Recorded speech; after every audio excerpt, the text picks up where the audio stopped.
Sharing is caring. दोनों भाई नाश्ते की टेबल पर बैठे थे। प्रियंका, मेरा नाश्ता कहाँ है?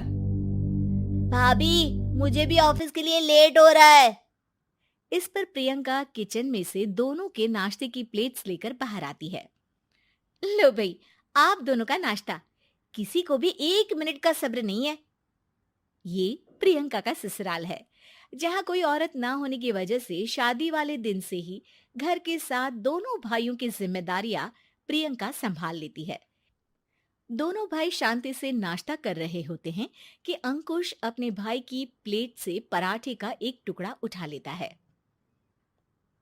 आपको पता है ना, मैं खाना शेयर नहीं करता, फिर भी मेरी प्लेट में से खाना जरूरी है क्या? अरे हद हो गई है, मुझे नहीं खाना अब। अंकुर गुस्से में नाश्ता छोड़कर टेबल से उठ खड़ा होता है। अरे, ये कैसा बिहेवियर है अंकुर? एक टुकड़ा ही तो है। एक हो या आधा, मुझे भूख लगी है तो ये सिर्फ मेरा ही है। उसे भी किसी के साथ शेयर करने बैठा तो भूखा नहीं रह जाऊंगा। अरे बाबा ठीक है, अब इस पर भी लड़ाई। दूसरा बना देती हूँ, पर प्लीज ऐसे खाना बीच में छोड़कर मत जाओ। इससे अन्न का अपमान होता है। ओ प्लीज भाभी, ऐसी कोई चीज होती ही नहीं है। आपके पास पैसे हैं, खरीदो और खाओ। अगर नहीं खाया जाए तो फेंक दो। अरे दुनिया में सब यही करते हैं। अंकुर बैग उठाकर ऑफिस के लिए चला जाता है, जिसके पीछे उसका बड़ा भाई मायूस सा घर में खड़ा रह जाता है। जिसने बचपन से सोने की चम्मच में खाया हो, उसे दुनिया के बारे में क्या पता होगा। वैसे गलती तो हमारी ही है। अगर कभी बचपन में ही सही गलत का फर्क सिखाया होता तो आज ये हाल नहीं होते। आप फिक्र क्यों करते हैं जी? भगवान है, वो जो भी करता है सबकी भलाई के लिए ही करता है। और जब वो चाहेंगे तो अपनी तरह से अंकुर भैया को भी सब कुछ सिखा देंगे। पत्नी की बात पर विश्वास कर अंकुश भी ऑफिस चला जाता है। सुबह से दोपहर होती है और अंकुर लंच करने ऑफिस के पास वाले रेस्टोरेंट में पहुंचता है, जहां वो एक साथ बहुत सारा खाना ऑर्डर कर देता है। सर, क्या कोई आपको ज्वाइन करने वाला है? नहीं तो क्यों? अब कुछ नहीं सर, ऐसे ही। वेटर चला जाता है और कुछ देर में अंकुर का ऑर्डर लेकर वापस आता है, जिस पर अंकुर सब डिशेस में से थोड़ा थोड़ा खाकर बाकी ऐसे ही छोड़कर बिल देकर चला जाता है। वाह भगवान, तेरी माया। कहीं कोई एक एक टुकड़े के लिए तरसता रहता है और ये 5 लोगों का खाना ऑर्डर करके एक का भी पूरा नहीं खाते। पैसे वालों की माया। वेटर टेबल साफ कर बचा हुआ सारा खाना लेकर रेस्टोरेंट के पीछे घूम रहे बच्चों के पास पहुंच जाता है, जिसे देख बच्चों के चेहरे खिल उठते हैं। वाह, आज इतना सारा खाना आया। थैंक यू भैया। भगवान आपको खाने की फैक्ट्री बना दे।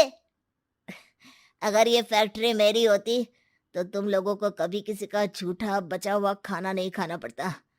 चलो तुम लोग खाओ, पर ध्यान रखो किसी को पता ना चले, नहीं तो मेरी नौकरी चली जाएगी। इसी के साथ दिन बीतता है और रात को दोनों भाई एक साथ घर पहुंचते हैं।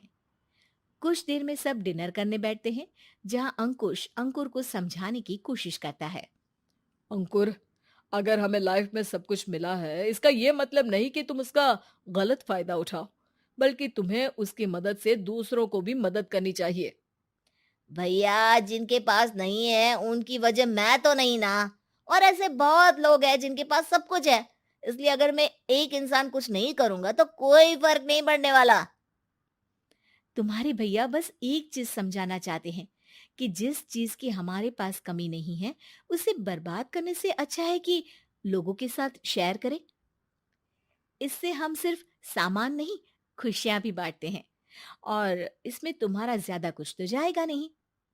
भैया भाभी की बात सुन अंकुर कुछ बोले बिना उठकर चला जाता है। इसी तरह दिन बीतते रहते हैं, जिसमें अंकुश और प्रियंका कोशिश तो बहुत करते हैं, पर अंकुर पर किसी भी चीज का कोई असर नहीं पड़ता।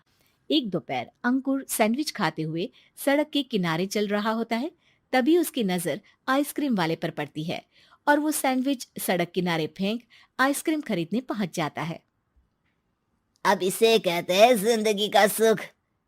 जैसे ही अंकुर आइसक्रीम लेकर पीछे मुड़ता है तो एक आदमी को सड़क से वही सैंडविच उठाते हुए देखता है।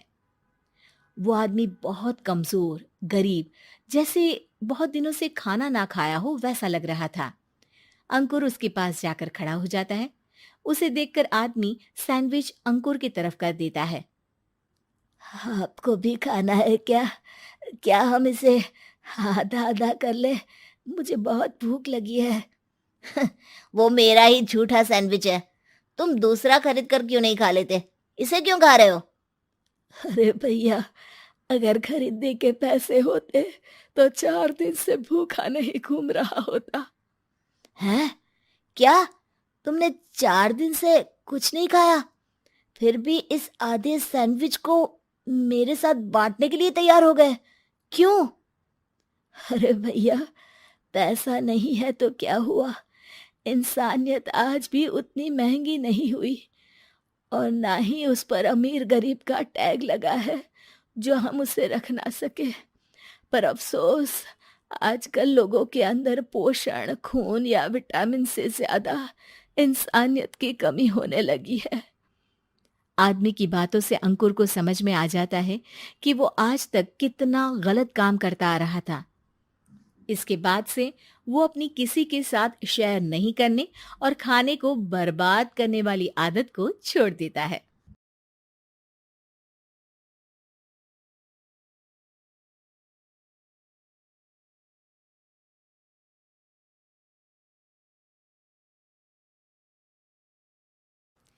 Sharing is caring. दोनों भाई नाश्ते की टेबल पर बैठे थे। प्रियंका, मेरा नाश्ता कहाँ है?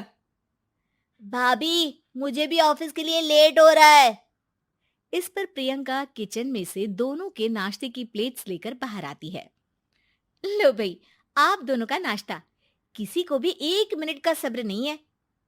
ये प्रियंका का ससुराल है, जहाँ कोई औरत ना होने की वजह से शादी वाले दिन से ही घर के साथ दोनों भाइयों की जिम्मेदारियां प्रियंका संभाल लेती है।